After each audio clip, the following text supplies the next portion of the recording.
ಭಾರತ ಭಾಗ್ಯ ವಿಧಾತ, ಭಾರತದ ಸಂವಿಧಾನ ಶಿಲ್ಪಿ, ವಿಶ್ವಜ್ಞಾನಿ, ವಿಶ್ವರತ್ನ, ವಿಶ್ವದ ಮಹಾನ್ ತ್ಯಾಗಿ,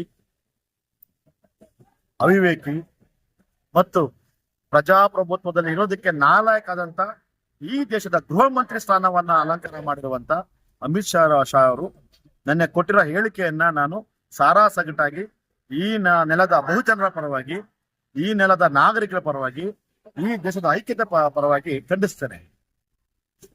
ಮಾನ್ಯ ಅಂಬೇಡ್ಕರ್ ಸಾಹೇಬ್ರ ಬಗ್ಗೆ ಯಾಕೆ ಇವರಿಗೆ ದೇಶ, ಸಮಾನತೆ, ಸೋದರತ್ವ, ಸಾಮಾಜಿಕ ನ್ಯಾಯ, ಎಲ್ಲರಿಗೂ ಸಮಪಾಲು, ಸಮಬಾಳು, ಸಮಾನವಾದ ಅವಕಾಶಗಳು ಬೇಕು ಅಂತ ಬಾಬಾ ಸಾಹೇಬ್ರು ಹೇಳಿದ್ರ ಪರಿಣಾಮ ಇವರಿಗೆ ಸಹಿಸ್ಕೊಳಕ್ ಆಗ್ತಾ ಇಲ್ಲ.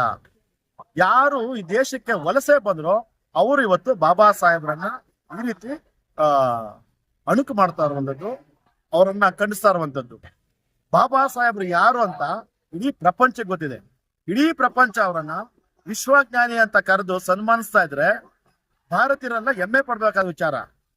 ನಮ್ಮ ಭಾರತದ ಪ್ರಜಾಪ್ರಭುತ್ವದ ಪ್ರತಿನಿಧಿಯಾದಂತ ಈ ಅವಿವೇಕಿ ಅಮಿತ್ ಶಾ ಎನ್ನುವ ಅವಿವೇಕಿ ಕನಿಷ್ಠ ಬಾಬಾ ಸಾಹೇಬರ ತ್ಯಾಗ, ಬಾಬಾ ಸಾಹೇಬರ ಬಲಿದಾನ, ಬಾಬಾ ಸಾಹೇಬರ ವಿದ್ವತ್ತು, ಬಾಬಾ ಸಾಹೇಬರ ಸಿದ್ಧಾಂತದ ಬಗ್ಗೆ ಅರಿವೇ ಇಲ್ದಂಗೆ ಅವರನ್ನ ಅಣಕ ಮಾಡಿರೋದನ್ನ ಭಾರತ ದೇಶದ ಪ್ರತಿಯೊಬ್ಬ ಪ್ರಜೆಗಳು ಕೂಡ ಖಂಡಿಸ್ಬೇಕು.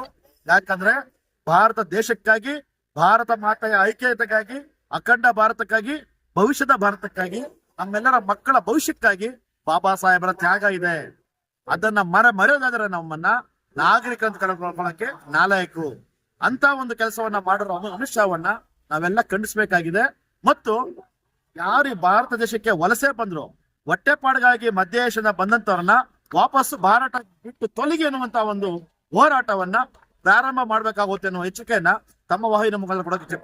ಮತ್ತು ಡಿಸೆಂಬರ್ 25 ನಮ್ಮೆಲ್ಲರ ಪಾಲಿಕೆ, ಅದರಲ್ಲೂ ಅಸಮಾನತೆಯನ್ನ ಒಪ್ಕೊಂಡು ದೇವರು ದೆವ್ವ ಅಂತ ಭಯಪಡಿಸಿ ಒಂದು ಈ ಸೋಷಿಯಲ್ ಸಮುದಾಯವನ್ನ ಕೇವಲ ಸೇವಕರಾಗಿ ಇಟ್ಕೊಂಡಿದ್ದ ಜನಕ್ಕೆ ಬಾಬಾ ಸಾಹೇಬ್ರ ಸಂದೇಶವನ್ನ ಕೊಟ್ಟರು. ಮನುಸ್ಮೃತಿ, ಯಾವ ಹೆಣ್ಣನ್ನ ಕೀಳಾಗಿ ನೋಡ್ತಾ ಇದ್ದಂತ ಮನುಸ್ಮೃತಿ, ಜನರ ಭಾವನೆಗಳಿಗೆ ಬೆಲೆ ಕೊಡದಂತ ಮನುಸ್ಮೃತಿ ಮತ್ತು ಮನುಷ್ಯರನ್ನ ಮನುಷ್ಯರಾಗಿ ನೋಡದಂತ ಮನುಸ್ಮೃತಿ ಎನ್ನುವಂತ ಆ ಒಂದು ನೀವು ಅಂದ್ಕೊಳ್ಳುವಂತ ಕಾವ್ಯವನ್ನ ಬಾಬಾ ಸಾಹೇಬರು ಸುಟ್ಟಂತ ದಿನ. ಆ ದಿನವನ್ನ ಇದೇ ಜಾಗದಲ್ಲಿ ಸುಡೋದ್ರ ಮೂಲಕ ಮನುಸ್ಮೃತಿಯಲ್ಲಿ ಮಾತ್ರ ಅಲ್ಲ, ಮನಗಳಲ್ಲೂ ಕೂಡ ಮನುಸ್ಮೃತಿಯನ್ನ ನಾವು ಸುಟ್ಟಾಕೋದಕ್ಕೆ ಕರೆ ಕೊಡ್ತೀವಿ. ಆ ಮುಖಾಂತರ ಈ ದೇಶದ ಬೆಳಕು ಬಾಬಾ ಸಾಹೇಬರು, ಈ ದೇಶದ ಐಕ್ಯತೆ ಬಾಬಾ ಸಾಹೇಬರು.